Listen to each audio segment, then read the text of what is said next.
warahmatullahi wabarakatuh. Waalaikumsalam. Alhamdulillah alladzi anzala al-Qur'ana hudan lin-nas wa bayyinatin minal huda wal furqan. Asyhadu an la ilaha illallah wa asyhadu anna Muhammadar Rasulullah. Allahumma shalli wa sallim wa barik ala nabiyyina Muhammadin wa ala alihi wa sahbihi wa man tabi'ahu bi ihsanin ila yaumiddin. Allahumma inna nas'aluka 'ilman nafi'a wa na'udzu bika min 'ilmin la yanfa'. Allahumma inna nas'aluka khaira ma fi hadhihi al-lailah wa khaira ma ba'da wa na'udzu bika min syarri ma fi hadhihi al-lailah wa syarri ma ba'da. Allahumma arhamna bil Qur'an waj'alhu lana imaman wa nuran wa hudan wa rahmah. Allahumma arzuqna tilawatahu ana al-laili wa atrafan nahar. Hadirin jemaah rahmat Allah Subhanahu wa taala. Alhamdulillah, bersyukur kita kepada Allah Subhanahu wa taala pada kesempatan kali ini masih diberikan nikmat oleh Allah bisa melaksanakan serangkaian amal ibadah, bisa hadir di majelis ilmu bersama-sama belajar bertadabbur firman Allah Subhanahu wa taala. Mudah-mudahan seluruh amal ibadah kita senantiasa diterima oleh Allah Subhanahu wa taala. Amin. Shalawat beriring salam kita aturkan kepada uswah kita, panutan kita, suri tauladan kita, Nabi Muhammad sallallahu alaihi wasallam, keluarga dan seluruh sahabat-sahabatnya. Hadirin yang dirahmati Allah Subhanahu wa taala, kita lanjutkan belajar kita mentadabburi, mempelajari tafsir daripada surat Al-Baqarah. Hari ini kita masuk di ayat ke-119. Seperti biasa kita baca terlebih dahulu ayatnya, kemudian kita akan bacakan terjemahan dan tafsirnya.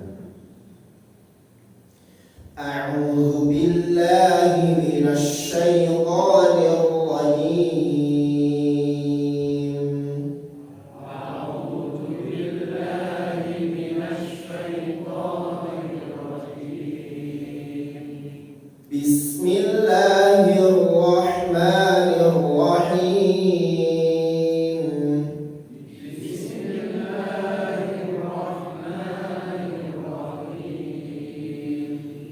وَقَالُوا اتَّخَذَ اللَّهُ وَلَدًا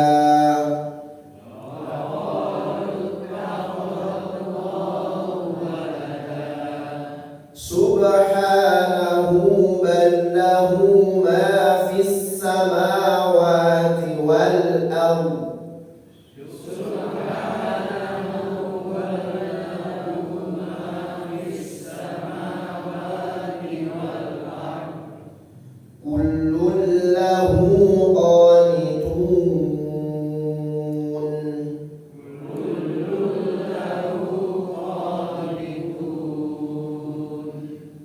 بديع السماوات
haqqi basyiran wa nadhira.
Semuanya itu tunduk kepada Allah Subhanahu wa taala.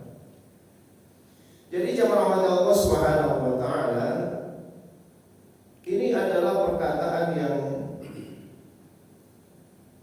sangat berbahaya. Bahkan langit akan terbelah ya ketika ada seseorang yang mengatakan bahwa Allah itu kemudian mengambil anak. Dan kita ketahui bersama jemaah rahmat Allah bahwasanya orang-orang Yahudi itu memang menganggap bahwa Allah punya anak. Begitu pula dengan orang-orang Nasrani, mereka juga menganggap bahwa Allah juga punya anak. Nah sekarang ya rahmati Allah, kalau kemudian Allah itu punya anak, maka kira-kira anak itu juga punya kekuasaan apa enggak? Ya punya, orang bapaknya itu Tuhan, pasti anaknya juga anaknya Tuhan, punya kekuasaan. Nah, ini tidak akan masuk akal, ya, tidak akan masuk akal. Nah, kemudian kalau Allah itu punya anak, siapa berarti istrinya? Iya, yang melahirkan siapa? Putihnya siapa? Karena Allah adalah Bapak, kan ya? Ada punya. Ini yang paling keren siapa Pak? Kalau sampai Tuhan punya anak itu yang paling keren siapa? Hah? Yang paling keren itu ya bidan atau dokter, bisa menolong kelahiran Tuhan. Luar biasa. Wah itu kalau promosi itu langsung laris itu ya. Jangankan kelahiran manusia, Tuhan saja bisa saya layani. Masya Allah. Nah masuk akal. Nah di dalam tafsir Al-Munir di sini disebutkan tentang al-munasabah wa sababun nuzul, ya. Kesesuaian ayat ini dengan dan juga sebab nuzulnya. Dalatil ayat as-sabiqu ala za'amil yahud anna al-jannata khassatan bihim. Pada ayat-ayat sebelumnya menunjukkan bahwasanya orang-orang Yahudi itu za'amal yahud. Orang-orang Yahudi itu menyangka, memiliki pendapat atau mengklaim bahwasanya surga itu hanya dikhususkan bagi mereka. Ya, ayat-ayat sebelumnya itu Yahudi mengatakan bahwa surga itu ya hanya untuk mereka saja. Wa za'amu aidan, dan mereka juga mengklaim kama tufidul ayahuna anna Uzairan ibnullah.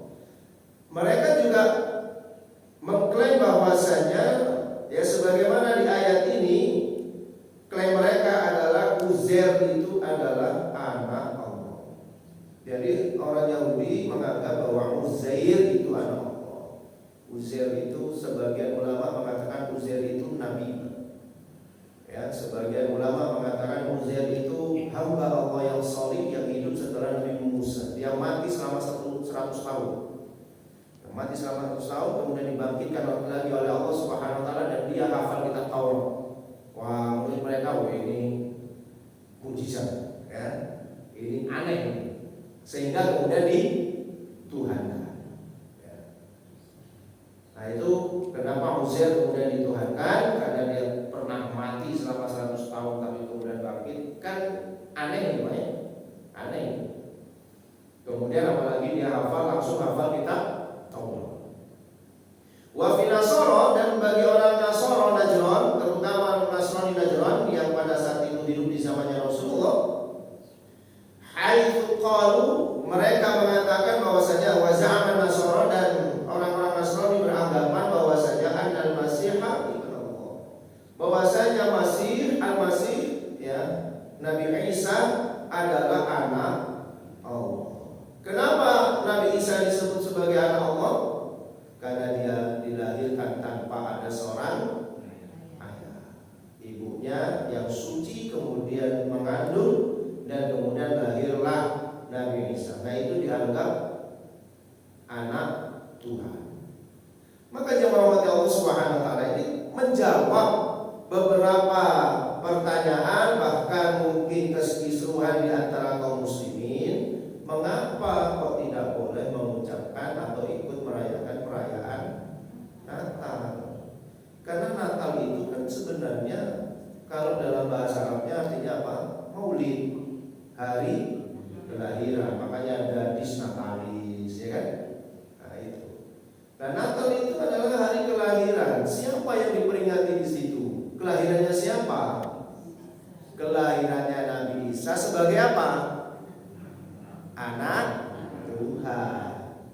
Maka kalau ada orang Islam kemudian ikut-ikutan merayakan atau mengucapkan selamat, berarti dia ikrar, berarti dia menguatkan bahwasanya memang ada anak Tuhan namanya Isa. Itulah makanya Buya Hamban kemudian mengatakan haram hukumnya mengucapkan selamat Natal. Bukan berarti tidak toleransi ini, ya. Bukan berarti kita tidak toleransi. Toleransi tidak harus ikut-ikutan perayaan agama lain. Kalau ikut-ikutan perayaan agama lain itu bukan toleransi, itu namanya sinkretisme, sudah mencampur adukkan antara ajaran agama satu dengan agama yang lainnya. Kan kita punya konsep lakum dinukum waliyadin. Agamamu, silakan dikerjakan sesuai dengan keyakinan dan syariat yang ada pada agama tersebut. Sementara agamaku akan aku jalankan sesuai dengan keyakinan dan syariat yang ada di dalam Islam. Nah, ini jamaah Allah Subhanahu wa taala sudah terjawab sudah. Kenapa kemudian umat Islam itu dilarang mengucapkan itu? Ya. Jadi kita nggak perlu ngotot sebenarnya.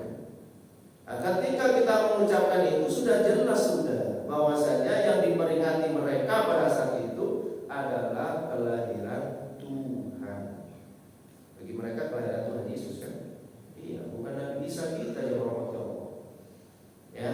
Nah, makanya umat Islam tidak boleh mengucapkan itu apalagi ikut perayaan. Kalau sampai ikut mengucapkan ataupun ikut perayaan berarti dia setuju bahwasanya ada anak Tuhan. Berarti ini masuk kepada wilayah akidah. Masuk kepada wilayah akidah, masuk kepada wilayah keyakinan. Walaupun ada ulama yang membolehkan, ya, walaupun ada ulama yang membolehkan mengucapkan selamat Natal tersebut, karena dipandang sebagai urusan muamalah, urusan bertetangga, ya, misalnya urusan antara manusia dengan manusia, ya. Ada yang memandangnya dari sisi akidah. Maka kalau saya lebih cenderung memandang ini dari sisi akidah. Kenapa? Karena di zaman Rasulullah SAW ada nggak orang Nasrani? Ada. Tapi pernah nggak Rasulullah mengucapkan? Kalau memang itu hubungan sosial misalnya. Di mana Madinah yang merahmati Allah itu tidak hanya orang Islam saja yang hidup di sana. Ada orang Yahudi, ada orang Nasrani juga. Ya, bahkan ada orang-orang Arab Badui, orang musyrikin juga ada di kota Madinah ini. Tetapi hak bertetangga yang dicontohkan oleh Rasulullah SAW kemudian tidak sampai kepada hal-hal yang prinsip yang menyangkut hubungan akidah tersebut. Wa za'amal musyrikuna, dan orang-orang musyrik Mekah, mereka beranggapan bahwasanya annal malaikata, sesungguhnya malaikat itu banatullah, anak-anak perempuan Allah. Nah, jadi kalau Yahudi dan Nasrani menganggap bahwa Allah itu punya anak laki-laki, Yahudi namanya Uzair, kalau Nasrani namanya Isa. Nah, kalau orang-orang musyrikin Mekah, Allah itu bukan punya anak laki-laki, tapi punya anak perempuan. Maka perempuan itu selalu diidentikan dengan malaikat itu selalu diidentikan dengan perempuan, ya, di kalangan bangsa. Padahal mereka itu jamaah rahmati Allah, orang Arab sendiri itu tidak suka kalau punya anak perempuan. Mereka sendiri tidak senang kalau punya anak perempuan, tetapi kepada Allah mereka yang memiliki pendapat bahwasanya Allah punya anak perempuan. Nah, ini berarti sangat menghina Allah sebenarnya. Ya. Dan mereka itu fa'akadahumullahu jami'an bidalil qati'. Mereka itu mendustakan, mereka semuanya itu mendustakan Allah Subhanahu wa taala dengan menggunakan dalil-dalil yang meyakinkan betul. Seakan sampai hari ini juga betul-betul dibela. Fahadhil ayat ini ya turun nazalat fil Yahud, turun kepada orang-orang Yahudi, haitsu qalu, ketika mereka mengatakan Uzair bin Allah, ketika mereka mengatakan Uzair anak Tuhan, wa fi Nasara, dan orang-orang Nasrani Najran, haitsu qalu, ketika mereka mengucapkan Al-Masih ibn Allah, ya, Al-Masih ibn Allah, wa fi musyrikil Arab, dan orang-orang musyrikil Arab, ya, Arab yang musyrik, alladzina qalu, ketika mereka mengatakan al-malaika banatullah, malaikat itu adalah anak-anak Allah. Maka kemudian dibantah oleh Allah Subhanahu wa taala, di mana Allah Subhanahu wa taala mengatakan subhana wa qalu takhadallahu waladan subhana. Mereka mengatakan bahwa Allah punya anak, ya, subhana, maha suci Allah. Jadi kalau kita melihat sesuatu yang tidak ada kekurangan, ya, atau melihat makhluk itu ada kekurangan yang rahmat Allah, maka disunahkan mengucapkan subhanallah. Ya. Jadi melihat sesuatu yang ada kekurangannya itu adalah subhanallah. Misalnya ada orang kok cacat, kita mengucapkannya subhanallah, bukan masya Allah, ya, subhanallah. Kenapa itu? Karena kita sedang mensucikan Allah. Makhluk bisa cacat, tapi Allah tidak pernah cacat. Subhanallah, maha suci Allah. Maha suci artinya tidak ada kecacatan yang ada pada diri Allah, tidak ada kekurangan yang ada pada diri Allah. Nah, kemudian yang rahmat Allah Subhanahu wa taala, kita lihat tafsir daripada tafsir Al-Anbiya saat ini, bagaimana, ya, perkataan orang-orang Yahudi dan Nasrani juga orang-orang musyrik. Wa qalatil yahud wan nasara wal musyrikun, dan berkatalah orang-orang Yahudi, Nasrani, dan orang-orang yang berbuat kesyirikan, ittakhadallahu li nafsihi waladan, Allah Subhanahu wa taala menjadikan untuk dirinya seorang anak. Tanazzalullahu subhanahu an hadzal qaulil batil, maha suci Allah, yang tanazzahu subhanahu sama, maha suci Allah dari perkataan yang batil. Allah itu maha suci, tidak mungkin Allah itu punya anak. Maka jamaah Allah, kita itu berani kalau misalnya diajak adu argumentasi tentang konsep Tuhan. Karena konsep Tuhan kita itu lebih kuat sebenarnya ya secara akal, baik secara akal maupun secara dalil. Ya, kalau misalnya kita mau diajak berdiskusi dengan umat agama lain misalnya tentang konsep ketuhanan. Karena konsep ketuhanan kita itu subhanallah luar biasa. Ya. Kenapa Allah itu cuma satu? Nah, itu bisa kita jawab dengan dalil, bisa juga kita jawab dengan akal. Kalau dijawab dengan dalil ada di dalam Al-Quran. Allah kemudian membuat perumpamaan kalau ada Tuhan itu dua ataupun tiga, ya lafasadata, maka akan hancur nih kedua alam semesta ini. Kalau ada dua atau tiga Tuhan maka akan hancur. Ya, nggak bisa masuk akal gitu.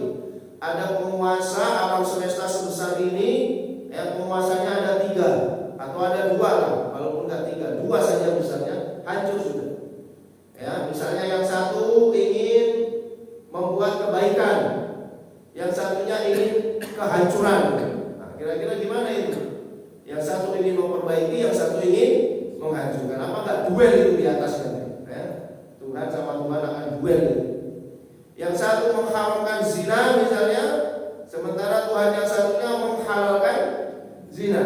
Ini kan nggak karu-karuan ini, ya. Maka ini kalau kita diajak untuk berdiskusi ya kita menang secara dalil maupun secara akal ya, argumentasinya. Karena ucapan-ucapan itu adalah ucapan-ucapan yang batil, ya, ucapan-ucapan yang batil. Allah itu tidak perlu punya anak, ya Allah. Bal kullu ma fis samawati wal ardi milkuhu wa 'abid. Bahkan semua yang ada di langit maupun yang ada di bumi ini adalah miliknya dan hambanya. Jadi jamaah Allah Subhanahu wa taala, di sini Allah menjelaskan bahwasanya buat apa Allah mengambil anak? Ya. Kalau kemudian apa yang ada di langit dan di bumi itu sebenarnya semua milik Allah. Terus buat apa punya anak itu, buat apa? Bagi Allah gitu. Ya. Allah punya anak itu fungsinya apa?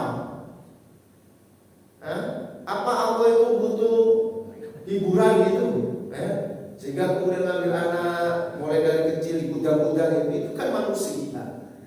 Kalau manusia butuh kepada anak itu butuh memang. Ya. Banyak kebutuhan manusia kepada seorang anak itu banyak. Tapi kalau Allah Subhanahu wa taala kemudian punya anak, nah itu apa? Gunanya apa bagi Allah itu? Anak ini kemudian nanti mau dijadikan apa? Pengganti penerusnya. Allah nggak pernah mati loh. Iya. Allah itu nggak pernah mati. Allah tidak pernah berakhir. Allah tetap kekal selama-lamanya. Nah kalau punya anak buat apa? Kalau kita punya anak, salah satunya kalau kita meninggal dunia masih ada generasi kita. Ya. Sehingga manusia ini tidak akan pernah punah kalau punya anak. Makanya kenapa umat Islam itu di dalam ajaran Islam itu haram hukumnya menikah sesama jenis. Karena pernikahan sesama jenis itu satu memutuskan apa? Manusia, ya, keturunan manusia. Lah kalau sesama jenis menikah kan nggak bisa punya anak, kan lama-kelamaan punah habitat manusia ini ya. Kita punah Pak kalau itu dilegalkan misalnya. Makanya adanya menikah antara laki-laki dan perempuan itu sudah dijadikan memang seperti itu. Wabatha minha rijalan katsiran wa nisaa. Ya, dari laki-laki dan perempuan itu kemudian Allah menyebarkan laki-laki dan perempuan yang lainnya yang sebanyak-banyaknya. Nah kalau manusia punya anak itu memang ada kebutuhannya. Sekarang kita tanya pada diri kita, kalau Allah punya anak itu apa fungsinya? Oh, cek iso dikongkon-kongkon misalnya. Nah Allah Subhanahu wa taala itu maha kuasa. Maha kuasa Allah Subhanahu wa taala itu. Kita bisa bayangkan ya, di dalam jambu ada ulatnya kan, kadang-kadang ada ulatnya ya. Lu itu yang masukkan siapa? Gimana cara memasukkannya? Terus bagaimana Allah memberikan rezeki di dalam situ? Itu Allah berkuasa terhadap binatang yang sekecil itu pun itu bisa. Ya. Terus kalau Allah kemudian mengambil seorang anak itu buat apa? Kalau anggapan orang-orang Nasrani, Allah mengambil anaknya itu berupa manusia supaya bisa menyampaikan firman-firman Tuhan kepada manusia. Karena nggak mungkin kalau Allah turun sendiri langsung berhadapan dengan manusia, maka dia perlu anak untuk menyampaikan firman-firman Tuhan itu kepada manusia. Makanya anaknya diambil dari manusia. Lah kalau dalam Islam kan nggak perlu harus mengambil anak, ya. Cukup memilih di antara hamba-hambanya untuk menjadi Rasul, sudah selesai. Sebenarnya Nabi Isa itu bukan anak Tuhan, dia cuma Rasul saja yang menyampaikan firman Allah Subhanahu wa taala. Lah kalau dia kemudian, mohon maaf ya, ini bukan berarti kita sedang menghujat keyakinan umat yang lainnya, tidak. Kita meluruskan itu. Ya. Kalau misalnya kemudian Nabi Isa itu dianggap sebagai Tuhan, kan dalam keyakinan mereka Tuhannya juga mati juga kan dalam 3 hari itu. Terus kemudian bangkit lagi kan gitu ya. Loh kalau kemudian seperti itu dia mati, yang mencabut nyawanya siapa? Masa Tuhan cabut nyawanya sendiri? Gini, yang cabut nyawanya siapa? Terus ketika dia mati sudah, yang mengembalikan nyawanya siapa? Dia bangkit lagi, kembalikan lagi, kan dia lucu gitu. Nah maka konsep-konsep seperti ini tidak masuk kalau dalam ajaran agama Islam. Maka simpel saja jawaban Allah, lam yalid wa lam yulad. Allah tidak diperanakan atau Allah tidak dilahirkan. Berarti Allah tidak pernah menjadi anak. Walam yulad, dan Allah tidak pernah melahirkan, tidak beranak dan tidak diperanakkan. Atau dalam bahasa kita, dalam bahasa yang lainnya, tidak melahirkan juga tidak dilahirkan. Jadi Allah itu bukan seorang anak, bukan pula seorang bapak yang punya anak. Ya. Ini konsep ini sudah kuat sebenarnya. Makanya diawali dengan qul huwallahu ahad. Allah Maha Esa saja.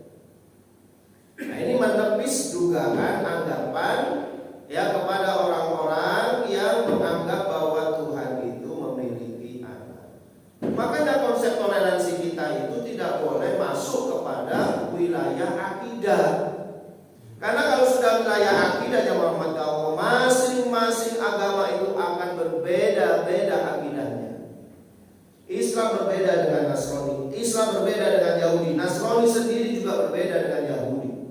Apalagi kalau dengan agama-agama bumi, ya, dengan Hindu, Buddha, sudah semakin jauh. Mereka tidak menganggap adanya Tuhan, mereka hanya menganggap ada dewa. Ya, sehingga dewa itu banyak sekali, udah nggak bisa nyambung. Makanya kalau toleransi itu hanya masalah muamalah saja. Ya, hubungan kemasyarakatan ini bisa kita toleransi. Tapi kalau sudah masalah ibadah, masalah akidah, maka nggak bisa. Nggak ada juga gunanya kalau kemudian ya kita baca Al-Quran misalnya di tempat ibadah-ibadah mereka, nggak ada fungsinya juga. Atau kemudian nanti tukar misalnya ya, nah, ustadznya hari Minggu disuruh baktian di sana, kasih ceramah. Begitu nanti hari Jumat gantian pendetanya yang di sini. Mau kayak gitu?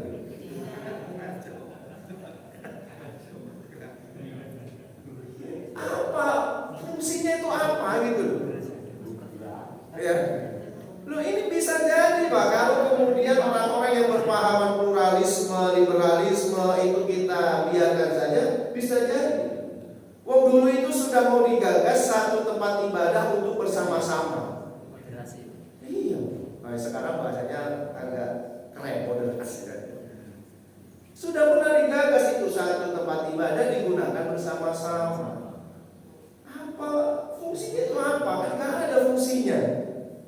Ya, wah atas semua ini supaya kita saling rukun, itu bukan saling rukun itu. Ya, tambah merusak. Rukun itu ya selama ini sudah rukun sebenarnya kita itu. Ya, sudah sejak dulu itu sebenarnya kita rukun. Mereka ibadah Natal, ya kita diam saja kan nggak ada apa, ya biarkan saja. Yang ibadah nyepil silahkan. Ya, yang merayakan Waisak ya Waisak lah, terserah. Dari dulu kan memang sudah seperti itu. Ya sekarang aja harus ditabrak semua nilai-nilai itu. Ya, kemudian umat Islam harus bikin rangkaian bunga untuk memuluskan gitu. Percuma, buat apa? Mereka juga nggak butuh sebenarnya. Ya, mereka juga nggak butuh. Saya itu dulu di Pontianak, depan saya itu bendera Protestan, ya. Depan saya itu. Jadi saya sudah bilang, Pak, kalau Natal saya nggak mengucapkan selamat ya, apa? Kita nggak butuh itu kan. Lalu dia sendiri ngomong itu, saya nggak butuh ucapan itu. Ya. Walaupun nggak usah mengucapkan selamat, tetap kami merayakan katanya. Ya kayak jenengan itu, jenengan butuh kan diucapin selamat Idul Fitri gitu dengan umat agama lain, kan nggak butuh. Ya, saya nggak butuh itu. Walaupun kamu nggak ucapkan pun juga saya nggak akan muncul kebencian saya, nggak akan. Ya, tapi ya itu kan tidak menghormati Allah ya, atas nama toleransi dan seterusnya. Hari ini seperti itu toleransinya. Nah makanya itu ditegaskan oleh Allah Subhanahu wa Ta'ala. Allah nggak mungkin punya. Makanya Allah mengatakan Subhan, itu ucapan yang sangat luar biasa. Maha suci Allah. Ya, Allah tidak akan punya anak, tidak akan pernah punya anak. Kenapa? Karena semua yang ada di langit dan di bumi ini adalah miliknya dan hamba. Wa hum jami'an khadi'una lahu. Semuanya tunduk kepada Allah. Musakhkharuna tahta tadbiri, mereka semua berjalan di atas aturan Allah Subhanahu wa Ta'ala. Dan terus buat apa? Kemudian kalau Allah itu punya, kemudian ditegaskan lagi oleh Allah Subhanahu wa Ta'ala, Badi'us samawati wal ardh. Allah lah yang menciptakan langit dan bumi. Menciptakan itu ada kalimat khalaqa, ada kalimat badi'. Kalau badi' itu artinya adalah menciptakan ya yang sebelumnya tidak ada contohnya. Itu namanya badi'. Orangnya namanya mubdi'. Ya. Nah, kemudian akar-katanya nanti bisa masuk kepada bid'ah, kayak gitu itu.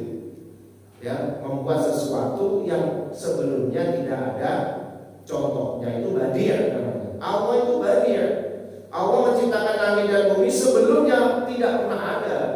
Allah lah pencipta hal-hal yang baru. Ya.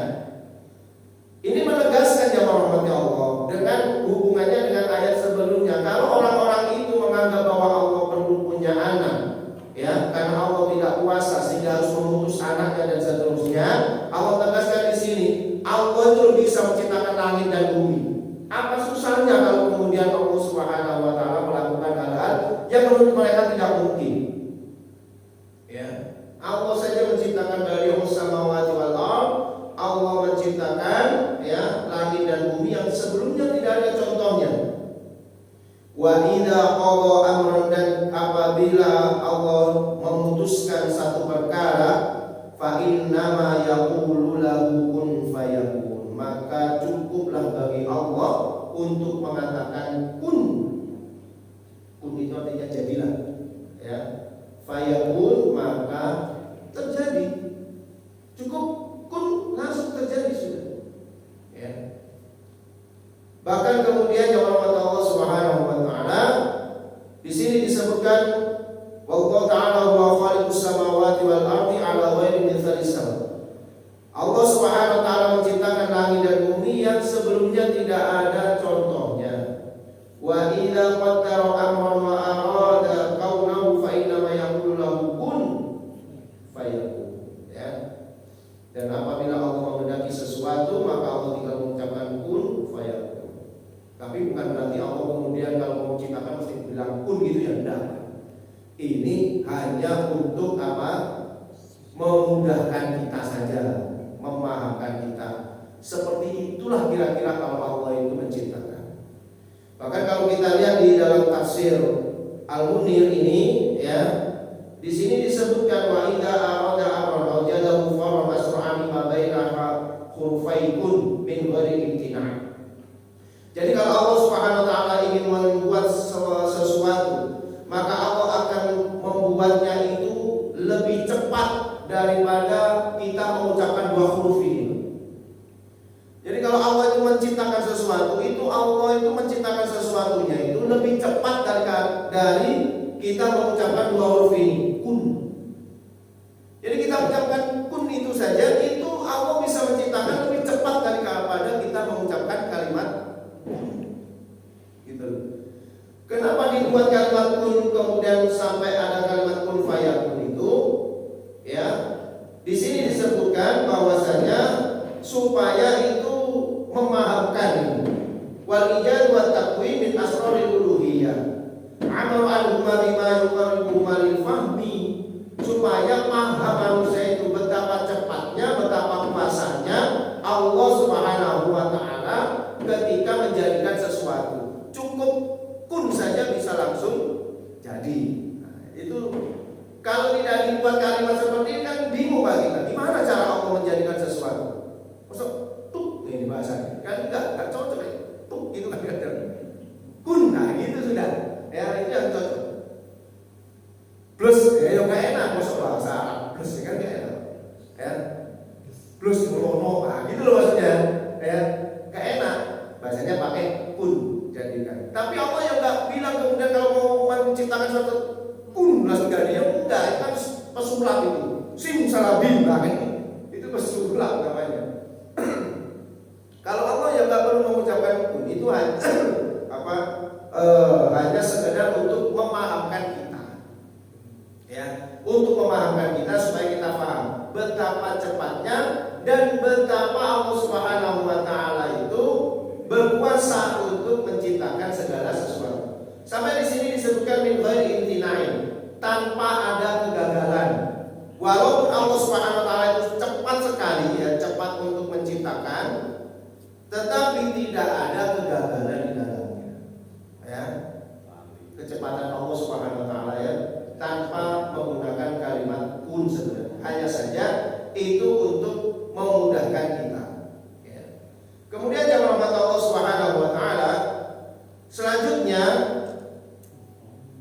wa qala alladziina la ya'lamuna, dan berkatalah orang-orang yang tidak mengetahui, yang tidak punya ilmu, laula yukallimuna Allah, ya, mengapa Allah tidak berbicara langsung kepada kami, ya, mengapa Allah itu tidak langsung saja berbicara kepada kami, mengapa harus mengutus nabi, mengutus rasul, gitu loh maksudnya. Au ta'tina ayat, atau langsung mendatangkan kepada kami ayat, tanda-tanda, mukjizat, ya. Kadzalika qala alladziina min qablihim mitsla qaulihim, ya, demikian itulah perkataan mereka itu sama dengan perkataan orang-orang sebelum mereka. Orang-orang yang hidup di zamannya Nabi Muhammad itu kemudian ketika mereka mengatakan kenapa Allah kok tidak langsung bercakap-cakap dengan kami, atau kenapa kok engkau tidak menunjukkan mukjizat, itu sebenarnya ucapan itu sudah ada sejak zaman dahulu, ya. Kalau kita baca tafsiran ayat-ayat ini sejak awal kan memang seperti itu. Orang-orang Yahudi itu mengatakan kepada Nabi Musa, ya, ayo kalau memang betul kamu tunjukkan Allah, kan gitu, ya.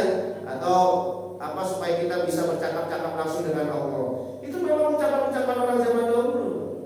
Ya, mungkin sampai sekarang juga gitu. Ada orang-orang yang kemudian mengatakan kalau memang Allah itu ada, ya, maka biarkanlah saya ini diazab oleh Allah. Nah, gitu.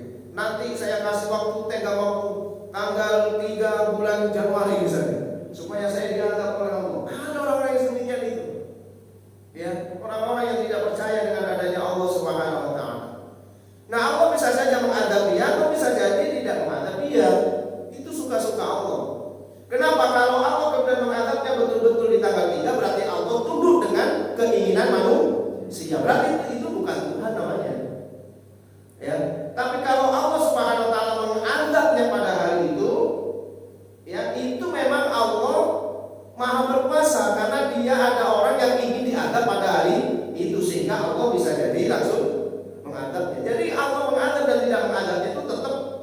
Allah itu ada dalam keyakinan kita.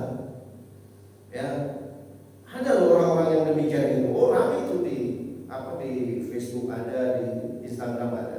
Kalau memang betul-betul Allah itu ada, maka bolehlah saya diazab pada tanggal sekian. Tapi kalau tidak ada berarti memang Allah itu tidak ada. Oh, banyak kayak gitu. Nah, Allah itu kalau mau mengazab ya dia diazab karena memang dia sesuai dengan permintaan. Inna abdi dzalibi. Aku sesuai dengan prasangka hamba. Tapi kalau Allah tidak mengazab, ya memang itu sudah kehendak Allah Subhanahu wa taala. Bukan berarti kemudian Allah enggak ada. Ya. Sama dengan mereka ini mengatakan, ya. Kalaulah Allah itu memang ada, kenapa enggak langsung bicara saja dengan kita? Kenapa harus melalui para nabi dan para rasul? Terutama yang dimaksud di sini kenapa harus melalui Muhammad gitu. Ya. Kenapa tidak mendatangkan tanda-tanda? Tetapi jamaah rahmat Allah Subhanahu wa taala, walaupun mereka itu kemudian dikabulkan keinginan mereka ini, mereka beriman atau tidak? Tidak beriman. Ya, mereka bahkan mendengar apa yang diucapkan oleh Allah dengan Nabi Musa saja mereka tidak beriman. Kan sudah kita pelajari dulu sampai mereka diwafatkan satu persatu, ya. Diperlihatkan tanda-tanda kekuasaan Allah, betapa banyak mukjizat yang sudah mereka lihat pada Nabi Musa. Tapi kemudian mereka juga tidak mau beriman. Kenapa sebabnya itu? Sebabnya itu bukan karena pembuktian jamaah rahmat Allah, tapi sebabnya adalah di dalam hati mereka. Mereka mau beriman atau tidak. Bukan masalah pembuktian. Dibuktikan dengan cara apapun, kalau mereka tetap menolak tidak mau beriman, dia tidak beriman. Rasulullah itu pernah diminta supaya menunjukkan bukti nyata kalau dia seorang rasul. Kalau kau memang Rasul Muhammad, coba belah itu bulan. Dibelah betul oleh Nabi Muhammad. Dan itu masyhur kisahnya. Dibelah, satunya dipisah oleh Nabi Muhammad, kemudian dikumpulkan lagi. Berimankah Abu Jahal? Enggak beriman. Dia dikatakan malah, wah hebat sekali sihir Muhammad. Ya tetap aja gitu. Ya. Makanya bukan karena pembuktian itu yang rahmat Allah supaya orang itu beriman, tetapi karena apa? Hidayah. Ya. Karena hati mereka. Makanya di sini disebutkan ya tasyabahat qulubuhum. Karena hati mereka itu ya penuh dengan syubhat. Hati mereka itu sama dengan orang-orang sebelum mereka, walaupun mereka ditunjukkan mukjizat, tetap saja mereka tidak mau beriman. Kenapa? Karena memang ya mereka beriman itu bukan karena mukjizat, bukan karena pembuktian, tetapi karena hati. Makanya kenapa Rasulullah tidak banyak menggunakan mukjizat, bahkan mukjizatnya tidak ada yang diunggah, diupload oleh Allah Subhanahu wa taala di dalam Al-Qur'an. Karena memang Rasulullah SAW itu berdakwah bukan dengan mukjizat. Kalau Nabi Musa itu datang langsung tunjukkan mukjizat. Nabi Isa dakwah dengan mukjizat. Rasulullah dakwah bukan dengan mukjizat. Rasulullah dakwah dengan perilakunya, dengan ucapannya, dengan akhlaknya, sehingga orang itu lebih tertarik kepada beliau bukan karena kehebatan Rasulullah ya dengan mukjizatnya, tetapi mereka masuk ke dalam Islam itu kenapa? Karena melihat akhlak yang ditunjukkan oleh Rasulullah dan kebenaran apa yang disampaikan oleh Rasulullah SAW. Qad bayyana al-ayati liqaumin yuqinun. Sungguh kami telah menerangkan tanda-tanda atau ayat-ayat kami kepada orang-orang yang yakin. Jadi ini memang butuh keyakinan ya Bapak. Keyakinan itu bersumber dari keimanan kita. Ya. Jadi kita nggak perlu ya. Bagi orang beriman perlu nggak Abu Bakar itu ditunjukkan mukjizatnya? Nggak perlu bagi Abu Bakar.